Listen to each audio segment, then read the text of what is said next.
I'm Vicki Hoth from Handy Quilter. I'm the education coordinator, and I'm here at American Patchwork and Quilting in their crafts lab.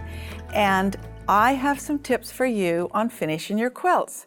Easy ways to finish your quilt, perfect ways to finish your quilts. How many of us are afraid sometimes that we don't know what design to put on the quilt and we don't know how to get that design on the quilt? So I want to show you some fun tips.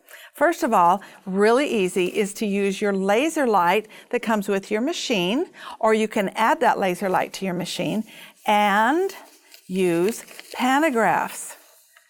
So there's a light and you stand at the back of your machine and this little red laser light, and you follow it along on those lines and you get perfect quilting. It's awesome. And there are different types. This is about a 10-inch design that you repeat. This one can be used as a border or as a whole edge-to-edge quilt too. So edge-to-edge quilt, what does that mean? It means that I'm going to quilt from one side to the other, edge to edge, getting those quilts finished fast, okay? Now, we'll put that aside. Another tip is to use groovy boards. Now, groovy boards, you can see, has a stylus, and it fits into the groove, and it follows a pattern. And there's all sorts of groovy boards that you can use, and it's perfect every time. Look at the designs. We have a blustery breeze, we have some rose garden, we even have a stipple. Now there's many different designs that you can choose from. You know, there's just depending on the quilt you're doing, but on this design here you can see these are clamshells too, but they have a curl in them. These designs are from the computerized quilting Pro Stitcher. And so another way to do your edge-to-edge quilting is using the Pro Stitcher and working that edge-to-edge. Okay, now another way is actually straight line quilting. Just move that machine from one side to the other, and you could use rulers, you could use channel locks, but if you're just not afraid, you could just actually move that machine across. And they don't have to be exactly straight, because you can see the quilt on behind me here. Those lines aren't exactly straight, and they look so fun. Kind of, I mean, they're straight lines, but they're kind of at a tilt, this way or that way. So it's kind of fun to mix it up a little bit. What about circles? We talked about straight lines. Look at this quilt. So this quilt tells me that it should have circles or spirals or something because of the fabric. Just taking a groovy board, which you can get as a spiral or a circle, or just doing spirals in the quilt yourself, freehand. And look, just spiral after spiral, and if you want to overlap your spirals a little bit, it works great, and it's easy. Now I have a really fun design for you. So we're going to put this aside, and we are going to do free motion quilting. Don't be afraid, it's going to be okay. Just follow me. Get your paper and pencil, and let's do some quilting. This is called the windy meander, okay? So let's bring up our bobbin thread.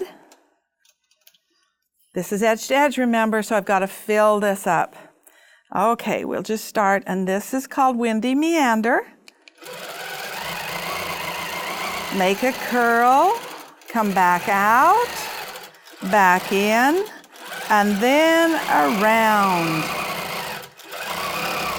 Make a curl, out, in, and around. Now, I've got some space right here that needs to maybe be filled, so it's okay if I just echo around that.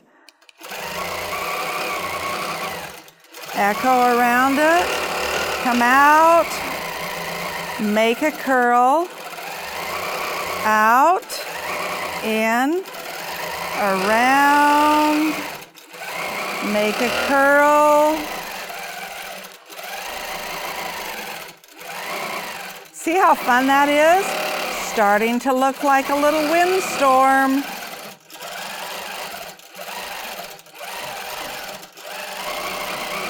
And this wind is going in every direction. That's what's really important, to be able to, when you're doing your free motion quilting, to get it to go in all different directions. You can make it small or you can make it large. Gonna go around there, fill that in, come around. Bounce out of my points.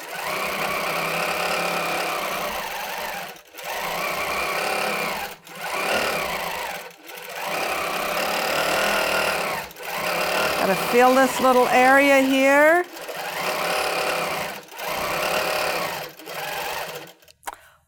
Wasn't that fun?